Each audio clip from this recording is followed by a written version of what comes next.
E aí, tudo certo? Hoje a gente vai fazer uma espécie de check-up financeiro, só que não de uma pessoa, mas de um país inteiro. Vamos entender o que é o tal do déficit em transações correntes. Parece um nome complicado, né? Mas no fundo é como se fosse um raio-x da saúde econômica de uma nação em relação ao resto do mundo. Bom, para começar, vamos direto ao ponto com uma pergunta-chave. Será que um país pode gastar mais dinheiro lá fora do que ele recebe do exterior? A resposta, surpreendentemente, é sim, e entender como e por que isso acontece é o segredo para a gente desvendar todo esse assunto. Então, o primeiro passo do nosso check-up é olhar para o que os economistas chamam de transações correntes. Para facilitar, imagina que isso é tipo o extrato bancário do país, sabe? Aquele que mostra toda a movimentação financeira dele com o resto do mundo. É aqui que a nossa análise começa. Mas o que são, na prática, essas transações correntes? É bem simples, na verdade. É um registro de toda a grana que entra e que sai do país. Cada produto que a gente exporta, o dinheiro que um turista gasta aqui, o lucro que uma multinacional manda para a matriz lá fora, absolutamente tudo fica anotado nesse grande balanço. E o legal é ver como esse extrato se divide em partes. Primeiro tem a famosa balança comercial, que é a compra e venda de coisas que a gente pode tocar, como soja, minério, carros. Depois vem a conta de serviços, que inclui o dinheiro gasto com turismo, fretes de navios, seguros. E por fim, a conta de renda de transferências, que é onde se registra o envio de lucros e salários que cruzam as fronteiras. E aí vem a pergunta: o que acontece quando a gente soma tudo e no fim do ano percebe que saiu mais dinheiro do que entrou? Bom, é exatamente aí que o resultado do nosso check-up aponta a um déficit. Vamos ver o que isso significa na vida real. A diferença aqui é bem clara. De um lado, o déficit. O país gastou mais com o mundo do que ganhou. Do outro, o superávit. Entrou mais dinheiro do que saiu. O ponto central é justamente esse, um desequilíbrio entre o que a gente paga e o que a gente recebe do resto do planeta. Certo.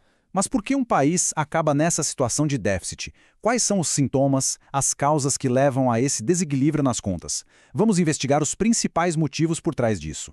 Olha, a gente pode resumir em 4 grandes razões. A primeira é a mais óbvia de todas: comprar mais coisas de fora do que a gente vende para eles. A segunda é quando o país precisa pagar muitos juros, lucros e dividendos para investidores estrangeiros. A terceira acontece quando trabalhadores de outros países que estão aqui mandam muito dinheiro de volta para casa. E por último, tem as questões mais profundas, os problemas estruturais, como uma indústria que não consegue competir de igual para igual no mercado global. Tá, o país está no vermelho. E daí? Por que esse número é tão importante para a economia e, no final, para a vida de todo mundo? Agora a gente vai entender o prognóstico, ou seja, as consequências reais de um déficit que insiste em não ir embora. É super importante entender que o impacto de um déficit não é sempre o mesmo. Ele muda com o tempo. Existe a realidade do agora, do curto prazo, e existem os riscos que vão se acumulando para o futuro, por longo prazo. No curto prazo, um país consegue cobrir esse roubo. Como? Atraindo investimentos de fora ou simplesmente pegando empréstimos. É quase como usar o cheque especial para fechar as contas do mês. Só que, a longo prazo, a história é outra. Isso pode pressionar a moeda, fazendo ela perder valor e, na prática, isso encarece tudo que é importado, de eletrônicos a peças para a indústria. Também pode aumentar a dívida externa e, talvez o mais perigoso, pode abalar a confiança de quem pensa em investir no país.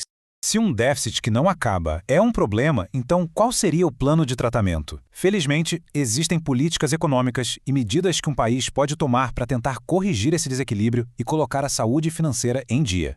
Esse plano de recuperação geralmente ataca em várias frentes. A lógica é até simples. É preciso aumentar a entrada de dinheiro e diminuir a saída. Para isso, pode-se estimular as exportações, para trazer mais moeda forte para dentro e, ao mesmo tempo, tentar reduzir as importações. Medidas para tornar a indústria mais competitiva ajudam muito, e às vezes uma tática é deixar a própria moeda se desvalorizar um pouco, porque isso torna os produtos nacionais mais baratos lá fora e com isso aumenta as vendas. Chegando ao final do nosso check-up, acho que fica bem claro por que é tão importante ficar de olho nas transações correntes, né? Esse indicador funciona de verdade como um termômetro que mede a temperatura da relação financeira de um país com todo o resto do mundo. Portanto, a conclusão do nosso exame é a seguinte: o saldo da conta corrente não é só um número num relatório. É uma ferramenta essencial para a gente diagnosticar a saúde da economia e, a partir daí, guiar as decisões que vão garantir um crescimento mais estável e sustentável lá na frente. E para a gente encerrar, fica aqui uma reflexão. Um déficit é sempre e em qualquer situação um sinal de fraqueza? Pensa só, e se um déficit estiver sendo financiado por investimentos que estão modernizando o país, construindo o futuro? Nesse cenário, ele seria necessariamente algo ruim?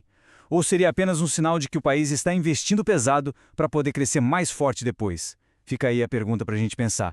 Obrigado por acompanhar esta análise.